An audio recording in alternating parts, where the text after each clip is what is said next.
Je vais vous présenter un bilan de ce qui s'est fait au niveau de la 3AF au cours de l'année écoulée. Ça commence par une longue liste de conférences qui sont faites par plusieurs membres, comme vous le verrez, dans plusieurs endroits en France.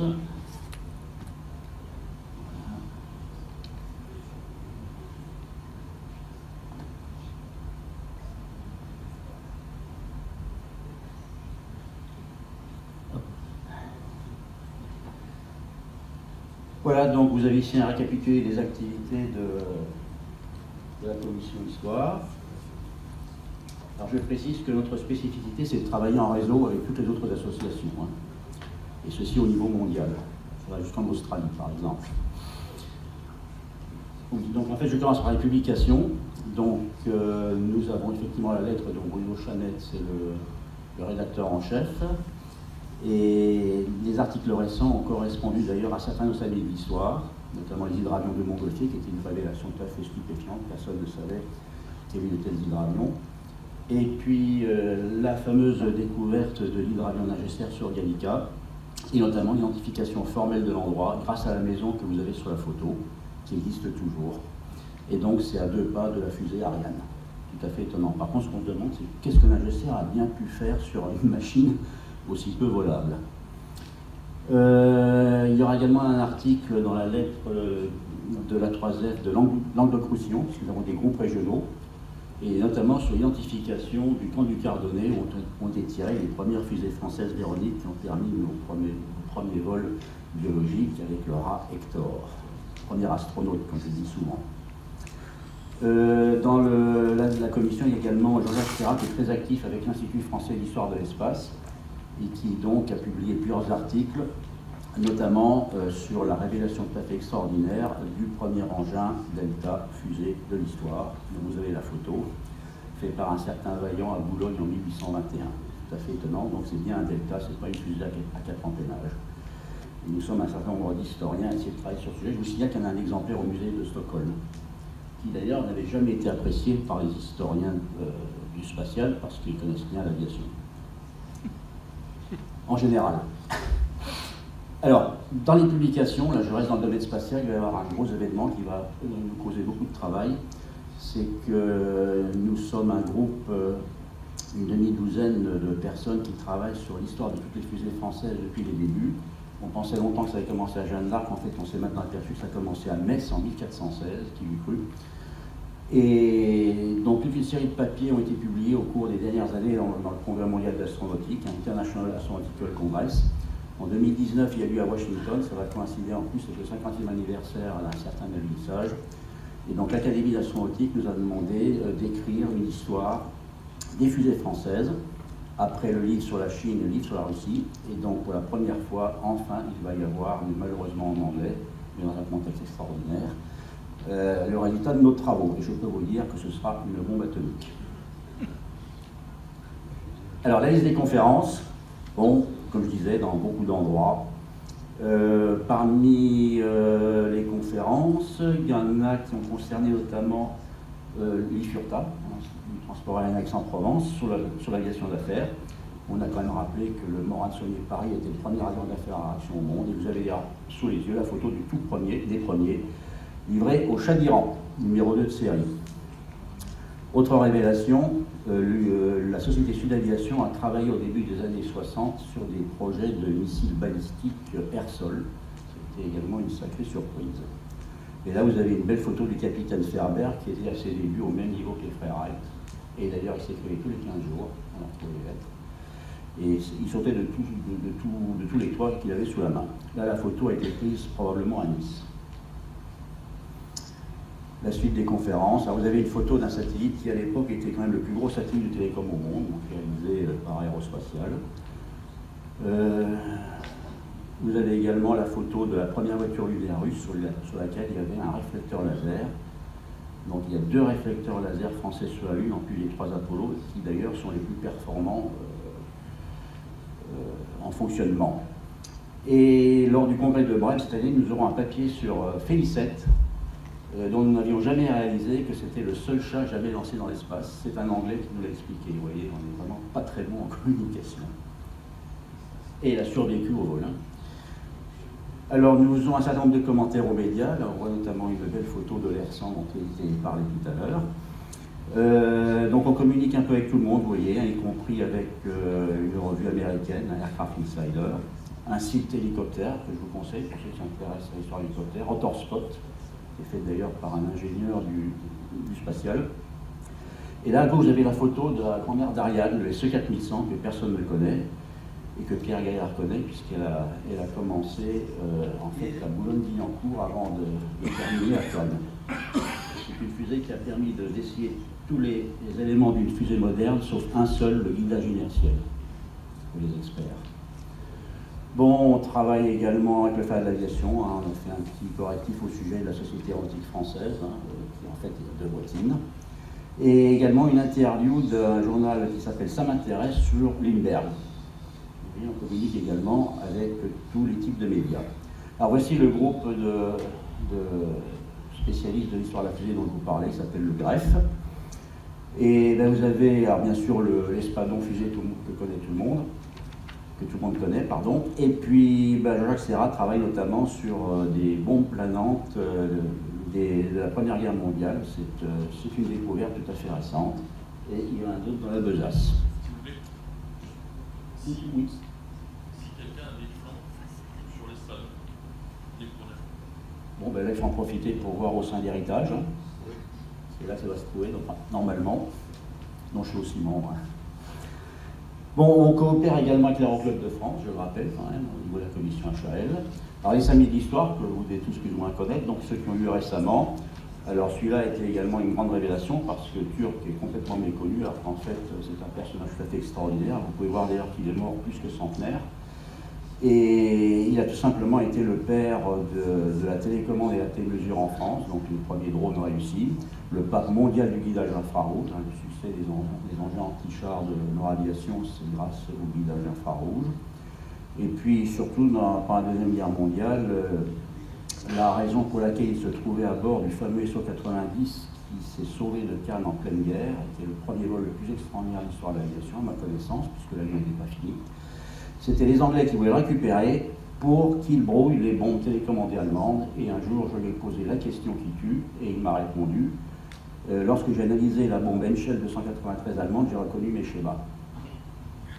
Je lui ai demandé de répéter. Il a gardé toutes ses notes, tous ses calculs, toutes ses photos, et donc nous avons les photos des systèmes de brouillage qui ont fait que pas une seule bombe allemande lors du débarquement de Provence n'a atteint sa cible. Et j'ai la liste des bateaux équipés. Donc Philippe Boulet, hein, le grand expert d'hélicoptère en France, hein, un samedi d'histoire sur la Gazelle dans cet anniversaire. Au niveau de la 3F, on a contribué notamment sur la liste de production pour identifier le nombre exact de machines construites. Et puis on a des sujets originaux, hein, donc les cerfs-volants, ça connaît. Donc cerf-volant, apparemment, ça vient de serpents déformés. Ceux qui se demandent pourquoi on dit cerf-volant. Alors celui-là, donc malheureusement, effectivement, il est reporté, puisque l'ami Christian a des problèmes, enfin sa femme a des problèmes de santé, donc on ne sait pas quand il aura lieu. Mais on en parlera également de Moinet, qui est très peu connu, alors que c'est quelqu'un d'assez extraordinaire. Hein. Notamment, il était du premier vol de la Caravelle, quand même. Hein. Pilote de chasse de la Deuxième Guerre mondiale, etc. Alors le prochain, on le maintient, malgré les grèves. Le conférencier a souhaité qu'il soit maintenu, donc on verra. Ça coïncide avec la sortie d'un livre très intéressant sur un certain 81e escadron irakien pendant la guerre Iran-Irak. Plus tard dans l'année, Philippe Ladure, qui est le président des Amis de Gabriel Voisin, nous fera également une conférence sur Voisin, dont le sujet reste à définir. Et puis voilà les autres sujets qu'on envisage, hein, divers et variés, je vous laisse lire. Alors on fait des cours, alors ça c'est intéressant parce qu'effectivement, de plus en plus, les écoles d'ingénieurs et autres demandent des cours sur l'histoire de l'aviation et du spatial. Ça a d'ailleurs presque commencé avec le CNAM, où il y a eu jusqu'à 8 cours donnés par an. Maintenant, probablement pour raison budgétaire, c'est limité à 6. Et donc vous voyez que tous les sujets sont traités, hein, généraux, aviation, astronautique, avions spatiaux, transport aérien, stato-réacteur, satellite, ça c'est un peu plus technique. Et puis donc sur les pionniers, Blériot, Adair et Garros. Une magnifique voiture Adair, on en a retrouvé une en 1990 en Belgique. Alors le programme 2018, on participe bien sûr aussi, comme tout le monde, au Carrefour de l'Air, à la Ferté-Alais. Et on est sur 2 projets. Alors, je commence par le dernier. Donc, peu de gens savent que la première des 2 n'est pas tombée sur Londres, elle est tombée sur Paris, sur Maison-Alfort. Et c'est une honte absolue pour nous, puisque le point de départ de la fusée fait l'objet d'une commémoration. Enfin, il y a une stèle en Belgique. Et à Paris, il n'y a rien, il y a eu des morts quand même. Et aux dernières nouvelles, la municipalité actuelle ne voulait rien faire alors qu'elle était prête à faire quelque chose, alors que les anciens aérodromes ont un projet en bonne et due forme de stèle qui existe. Et nous, on est prêt à faire le colloque qui va bien, avec donc toutes nos compétences, de toute notre équipe. Et donc, on ne sait pas quand ça se fera. C'est une photo de Maison-Alfort. J'ai d'ailleurs eu un ami américain qui m'a envoyé la photo, le même endroit, mais avant. Vous voyez, comme quoi le réseau, ça marche. Et quand je dis qu'il est mondial, c'est vrai. Il y a un autre colloque qu'on n'a pas réussi à faire. Alors pourquoi? Parce que maintenant, c'est de plus en plus difficile d'avoir des salles gratuites un samedi. C'est un colloque où ça se passe le samedi. Et donc malheureusement, en 2016, on n'a pas commémoré une énorme première française, qui est donc la première utilisation de missiles air-sol, des roquettes en fait, tirées d'avions, par le prieur, et en plus avec une utilisation tout à fait exceptionnelle, puisque un des points forts de la bataille de Verdun, c'était l'attaque du fort de Douaumont, et pour laquelle il y avait une dizaine d'espions allemands sous la forme de Draron, des barres d'observation. Et donc, ce jour-là, tôt le matin, il y a 8 chasseurs Nieuport qui ont décollé, chacun équipé de 8 fusées Le Prieur. Et quelques minutes après, il y avait 6 ballons allemands en flammes au sol. Ça ne s'appelle pas une première de l'aviation, mais une première de l'art de la guerre. Et ça, c'était avec un quart de siècle d'avance sur le renouveau de la roquette par les Russes au début de la Deuxième Guerre mondiale. Bon, j'espère qu'on fera un jour quelque chose pour vous expliquer tout ça. On a beaucoup d'informations. Et je vous signale quand même que dans les 8 pilotes, il y avait un inconnu, Charles Ningesser. Encore lui. Et puis donc, on essaye désespérément de faire un colloque de clôture de 10 ans de travaux sur Roland-Garros. La date est fixée pour l'instant au 13 octobre.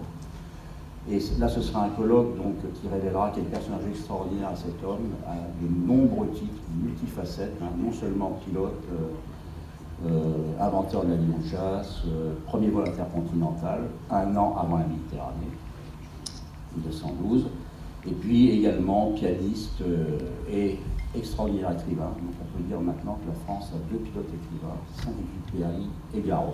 Et d'ailleurs, Garros se dit plus facilement que Saint-Exupéry. Voilà donc les sujets qu'on compte traiter.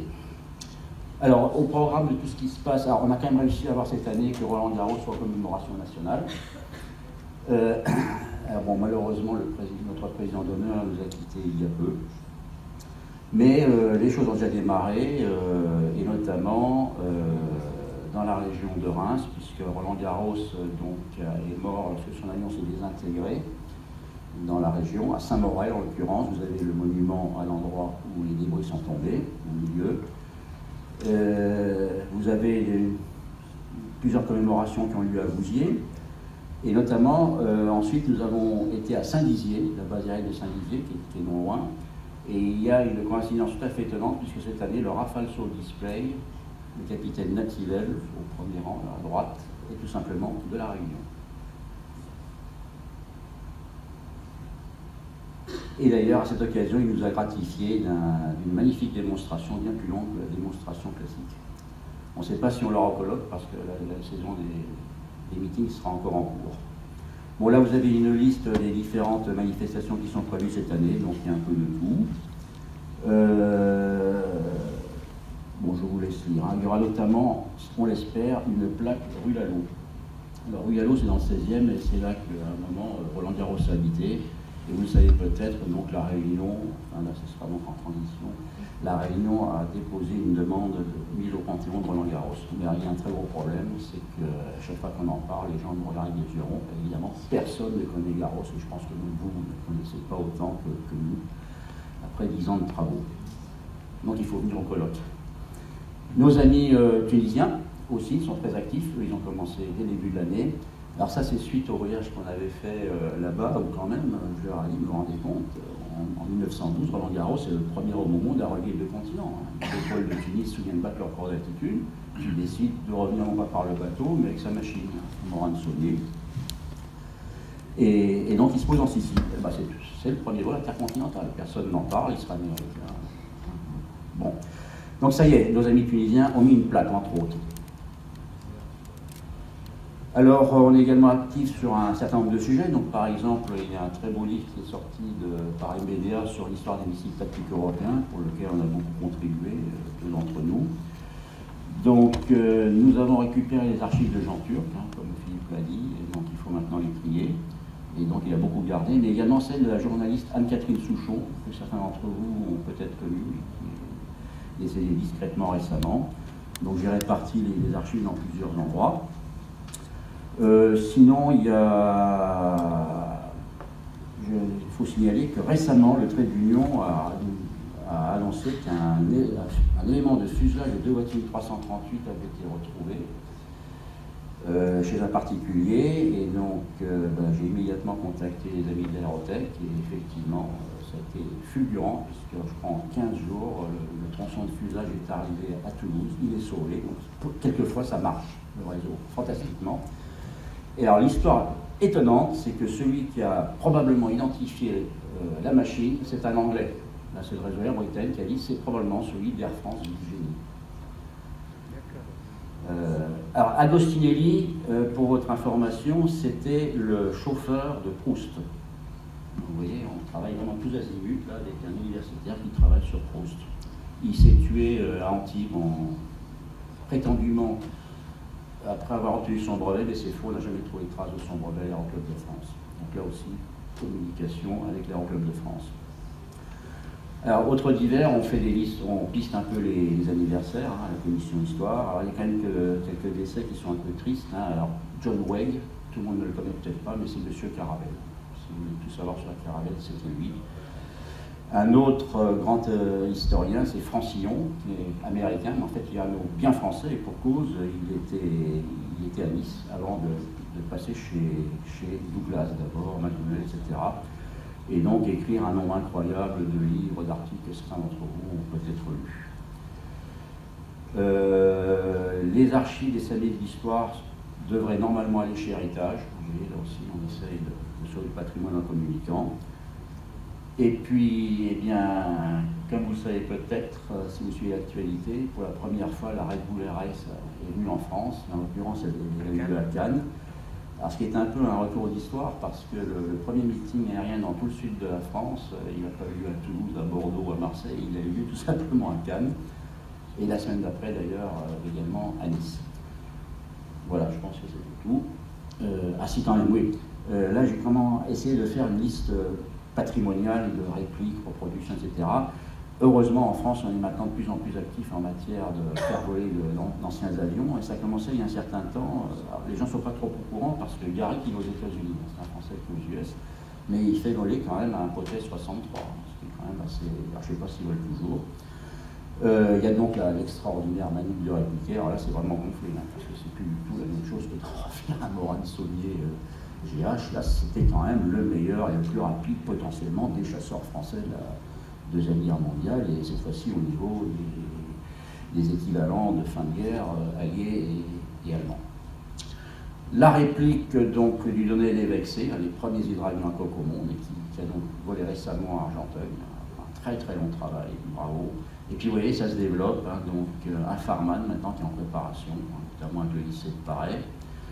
La restauration du Monet 360, donc un des rares couche-poules français par... c'est une préservation.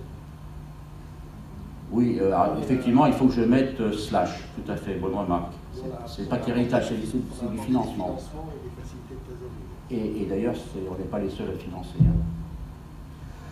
Et alors donc, côté Morane-Saunier, eh bien, l'association pour le patrimoine Morane-Saunier qui avait reconstruit qui avait construit une réplique de Morane-Saunier LH, donc le premier chasseur au monde, février 1915, Roland Garros, encore lui, qui devait faire voler, et l'a emmené au grand meeting d'Oshkosh, et puis finalement, ils l'ont donné au musée de Le Havre.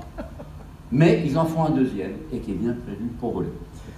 Et puis donc les très actifs machines volantes de Compiègne qui sont en train de refaire un AT-28, là aussi on attend avec impatience, et puis même un Samson 2 dans la région toulousaine. Vous voyez, ça y est, ça, la mayonnaise prend enfin en France comme ailleurs.